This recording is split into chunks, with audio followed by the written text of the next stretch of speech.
मार्च 2020 का ये वाकया है। एक लड़की अपनी माँ के पास जाती है और माँ से कहती है कि मुझे तुमसे बहुत ज़रूरी बातचीत करनी है।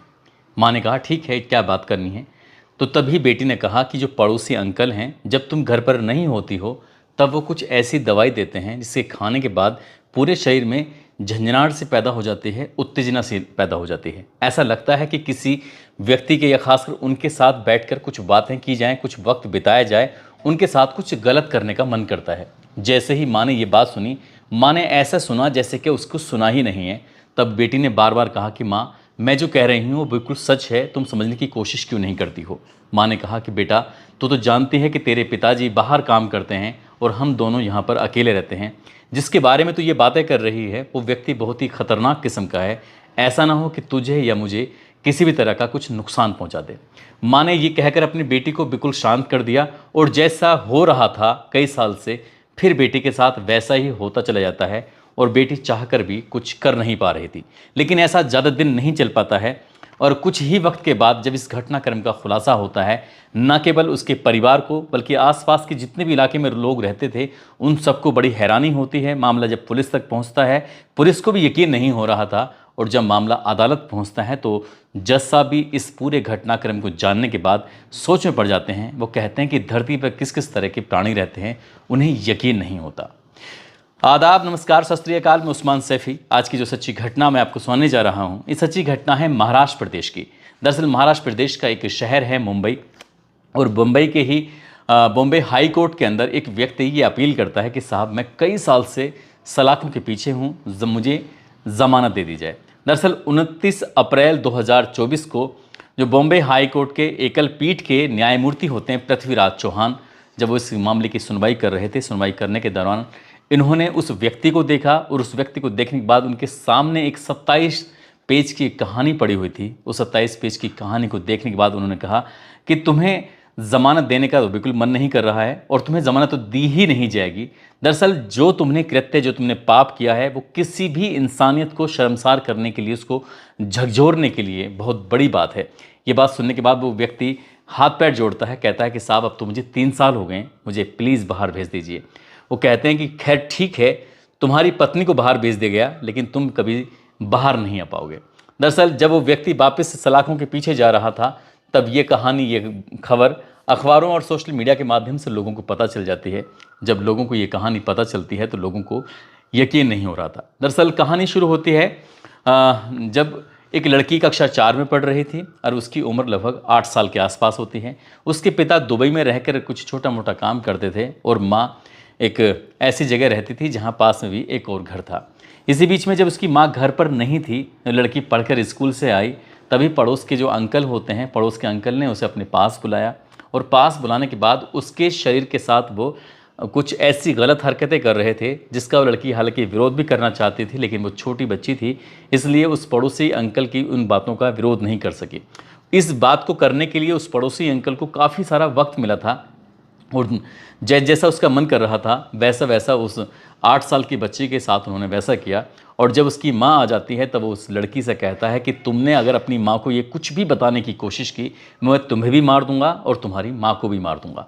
वो लड़की डर जाती है और डर के मारे अपनी माँ के पास जाती है और जो उसके साथ अभी 1-2 घंटे तक हुआ है उसने अपनी माँ को जाकर कुछ भी नहीं बताया और रोज़मर्रा की तरह, दिनचर्या की तरह वो जैसा करती थी वैसा ही अपने करती है। बाहर खेलना कूदना, स्कूल जाना या घर के काम में अपनी माँ का हाथ बढ़ाना, कुछ इसी तरह से उसकी दिनचर्या शुरू हो जाती है। कुछ वक्त बीत जाता है और बीतने के बाद फिर से ये महिला घर पर नहीं होती है। वो पुरुष, अपने जो पड़ोसी होता है, वो घर पर ही था, लड़की घर में थी। तभी वो उसे किसी बहाने से कुछ खाने का सामान देता है और खाने का सामान देता है तो उस खाने की चीज़ को, उस पदार्थ को खाने के बाद उस लड़की के शरीर में कुछ अजीब तरह की हलचल पैदा होनी शुरू हो जाती है। तभी वो लड़की उनके पास पहुंच जाती है और उसके बाद फिर उसने वही हरकत करना शुरू कर दिया। यानी कि शुरुआत से ही उसने उस लड़की को अब कुछ ऐसी गोलियां दी जिससे कि उसके शरीर में उत्तेजना पैदा हो जाए, जिससे कि उसके शरीर के जो हार्मोन्स हैं वो अपना आप से बढ़ने शुरू हो जाएं और उस लड़की का जो शरीर था वो कुछ अजीब सी हरकतें करने लगता है महज कुछ ही महीनों के अंदर। और उसके बाद फिर उस लड़की के साथ उसने जब भी मौका मिलता था तब उसके साथ वो गलत काम करता था, गंदा काम करता था और वो लड़की भी समझ ही नहीं पा रही थी, क्योंकि गोली खाते ही उसके अंदर भी उत्तेजना बढ़ जाती थी। अब वो व्यक्ति जो बिल्कुल पड़ोसी है, उस लड़की के साथ वो शारीरिक संबंध बनाता था। इस बात की भनक ना उस लड़की की माँ को थी, ना ही उस लड़की के पिता को थी, क्योंकि पिता रहते थे दुबई में। हालांकि ऐसी जब आगे आगे वक्त चल रहा था, जब वो 8 साल की थी, 9 साल की होती है, 10 साल की होती है, 11 साल की होती है, लगातार साल बढ़ रहे हैं और उस लड़की का शरीर उसकी उम्र से कहीं ज़्यादा वैसे विकसित होने लगा था। और उस व्यक्ति ने उसके साथ जो हरकतें करता था, वो चाहे प्राकृतिक हो, अप्राकृतिक हो, ओरल हो, जिस तरह से वो उसके साथ सेक्स कर सकता था, जिस तरह के साथ उसके साथ वक्त बिता सकता था, उसके साथ उसने हर तरह की हर बार कोशिश करता था और बार बार कोशिश करता था। वक्त आगे बढ़ रहा था, वो उसे गोली देता था। तो अब उस लड़की को एक तरह की बीमारी हो जाती है। उस बीमारी का नाम होता है निम्फोफेनिया। निम्फोफेनिया की जो बीमारी होती है, बताया जाता है कि इस बीमारी में शरीर के अंग भी विकसित हो जाते हैं। साथ ही एक ऐसी बीमारी हो जाती है जिसमें सेक्स की लत लग जाती है, यानी कि वो किसी भी हाल में, किसी भी सूरत में वो सेक्स करे बिना रह नहीं सकती। उस छोटी सी बच्ची के अंदर जब सेक्स करने की लत लग जाती है, वो अब खुद से उस व्यक्ति का इंतजार करती थी कि कब उसे मौका मिलेगा, कब वो व्यक्ति आएगा, कब उसके साथ वो शारीरिक संबंध बनाएगा। और धीरे धीरे करते करते उसने ऐसे ही, वक्त बढ़ रहा था, साल, 2 साल, 4 साल, 6 साल, 7 साल, इस तरह से वक्त बीतने लगता है। और जब ये लगभग इस बात को हो जाते हैं 8 साल, तब मार्च 2020 में उस लड़की ने अपनी माँ को हल्का सा इशारा किया था कि पड़ोसी अंकल उसे खाने में कुछ ऐसी चीज़ देते हैं जिसकी वजह से, जिसको खाने की वजह से उसके शरीर में कुछ उत्तेजना पैदा होती है और फिर उसका मन करता है किसी के साथ गलत काम करने का। हालांकि उसने बिल्कुल सीधे तौर पर साफ साफ बात तो नहीं कही थी, सिर्फ गोलियों के बारे में बताया था। और उस बात पर उसकी माँ ने कोई ऐतराज़ नहीं किया, कोई विरोध नहीं किया। हालांकि जो पड़ोसी अंकल था जो उसके साथ गलत किया करता था, उसकी पत्नी को इस बारे में जानकारी हो जाती है, क्योंकि जब एक बार उस लड़की के साथ वो गलत हरकत कर रहा था, तब उस पड़ोस की आंटी ने उसे देख लिया था अपने पति को उस बेटी के साथ ऐसी हरकत करते हुए। लेकिन उस महिला ने इस पर बिल्कुल भी विरोध नहीं किया। और फिर उस महिला के साथ सामने भी कई बार ऐसी हरकतें होती थीं, वो विरोध ही नहीं करती थी। वक्त आगे बढ़ रहा था और जब लड़की 17 साल की हो जाती है, मई 2021 का ये वाक़या है, वो लड़की एक दिन अचानक से घर से भाग जाती है। एक लड़के के साथ जब भाग जाती है, उसकी माँ ने अपने पति यानी कि दुबई में सूचना भेजी कि उनकी बेटी अचानक से गायब हो गई है। उसे हर जगह तलाशा गया है, ढूंढा गया है, लेकिन बेटी मिल नहीं पा रही है। आखिरकार करें तो क्या करें।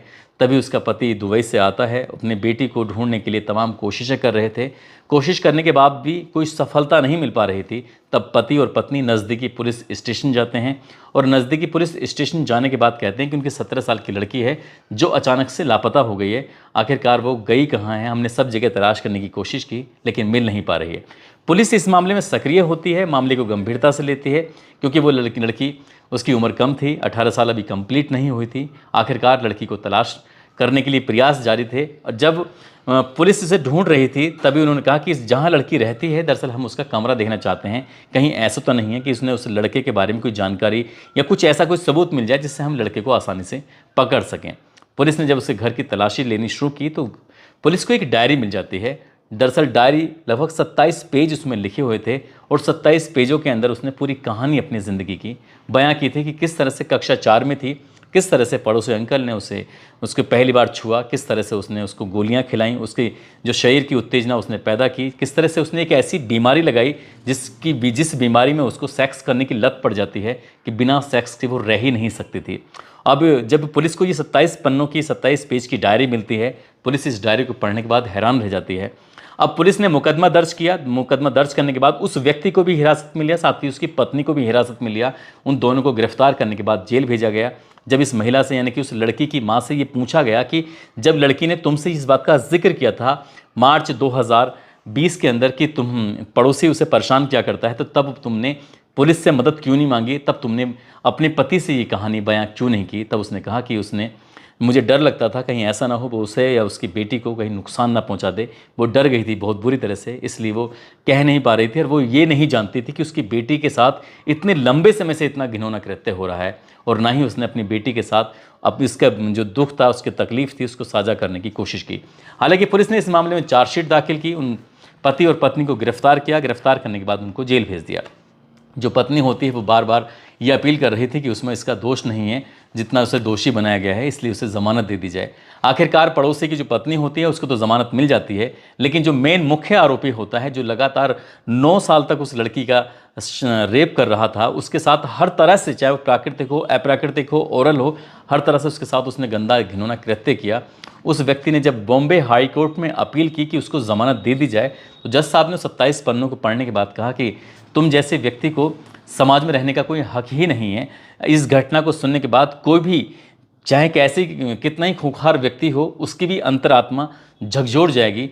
लेकिन तुम जैसा व्यक्ति ज़मानत मांगकर क्या साबित करना चाहता कि फिर जाकर तुम ऐसे ही किसी बेटी के साथ गलत काम करोगे, इसलिए तुम्हें ज़मानत नहीं मिलेगी। फिलहाल बॉम्बे हाई कोर्ट ने उसे ज़मानत नहीं दी, लेकिन ये घटनाक्रम जब सोशल मीडिया के माध्यम से लोगों को पता चलता है तो लोगों को यकीन नहीं हो रहा था कि एक व्यक्ति एक छोटी सी बच्ची के साथ जब शुरू करता है तब वो 8 साल की होती है और जब उसके लास्ट होता है तब वो 17 साल की हो जाती है। ये भी बताया जाता है कि उस आदमी की उम्र ज़्यादा बढ़ गई थी, उस लड़की को सेक्स करने की जो लत पड़ गई थी, इसलिए उसने एक ऐसे लड़के की तलाश की जिसके साथ वो भाग सके, जिसके साथ वो एक अपनी नीड को पूरा कर सके। इसलिए हालांकि पुलिस ने उस लड़की को बरामद कर लिया था और बरामद करने के बाद जब उसका मेडिकल परीक्षण कराया गया तो उसे सिद्ध हो चुका था कि उस लड़की को वाकई ये गलत हुआ था उसके साथ, और बहुत ज़्यादा उसके साथ गलत हुआ था। दोस्तों, इस पूरे घटनाक्रम को सुनाने का उद्देश्य किसी को परेशान करना नहीं है, किसी का दिल दुखाना नहीं है, बल्कि आपको जागरूक करना है, आपको सचेत करना है, आपको बताना है, आपको जताना है कि आप अपने बच्चों से बीच बीच में बातचीत करते रहें। वो किससे मिलते हैं, किसके साथ रहते हैं, क्या खाते हैं, क्या पीते हैं। ये भी बताया जाता है कि इस लड़की को इतना ज़्यादा स्ट्रेस होने लगा था, अपने स्ट्रेस को कम करने के लिए उस लड़की ने सिगरेट पीने की आदत भी डाल ली थी, लेकिन घर वालों को इस बात की भी जरा सी भनक नहीं लग पाई क्योंकि उनकी बेटी को सिगरेट पीने की आदत जो पड़ गई थी। हालांकि काश उसकी माँ ने उस लड़की से अगर उसके मन की बात, उसके दिल की बात जानने की कोशिश की होती तो शायद उसके साथ इतने लंबे समय तक कभी भी उसके साथ गलत नहीं हो रहा होता। दोस्तों, जाते जाते आज मध्य प्रदेश का दतिया शहर है, वहाँ के रहने वाले रवि बघेल हैं। आज उनका 22वां जन्मदिन है। इन्होंने 22 पौधे लगाने का संकल्प लिया है। साथ ही उन्होंने कहा है कि ये 22 पौधे लगाकर उनका वो लालन पालन भी करेंगे, एक बच्चे की तरह उन्हें पालेंगे, उन्हें बड़ा करने की पूरी कोशिश करेंगे। साथ ही जैसे जैसे उनकी उम्र बढ़ती चली जाएगी वैसे वैसे पौधों की संख्या भी बढ़ती चली जाएगी। ये बहुत अच्छी पहल है रवि बघेल की कि इन्होंने पौधों को सींचने का, उन्हें आगे लगाने का जो प्रण लिया हुआ है। साथ ही आज एक शादी की सालगिरह है। दुर्वेश शर्मा, उनकी पत्नी मोहिनी शर्मा और इनका एक बेटा है बाशु शर्मा जो कि एटा उत्तर प्रदेश के रहने वाले हैं। आप दोनों को शादी की सालगिरह की बहुत बहुत मुबारकबाद, बहुत बहुत शुभकामनाएं। साथ ही कुछ लोगों ने नाम लेने की अपील की है, जिसमें प्रदीप पांडे हैं, शाहिद पठान हैं, जयपाल त्यागी, अशोक गिरी, शहबाज शेख, पवन चौधरी, गजेंद्र सिंह, विवेक कुमार, काजल मंजू, सरफराज शेख, मंजीता, ईशा नेगी, ओमकार प्रजापति, सुल्तान अली। आप सब लोग अपना ख्याल रखें, सुरक्षित रहें। जय हिंद, जय भारत।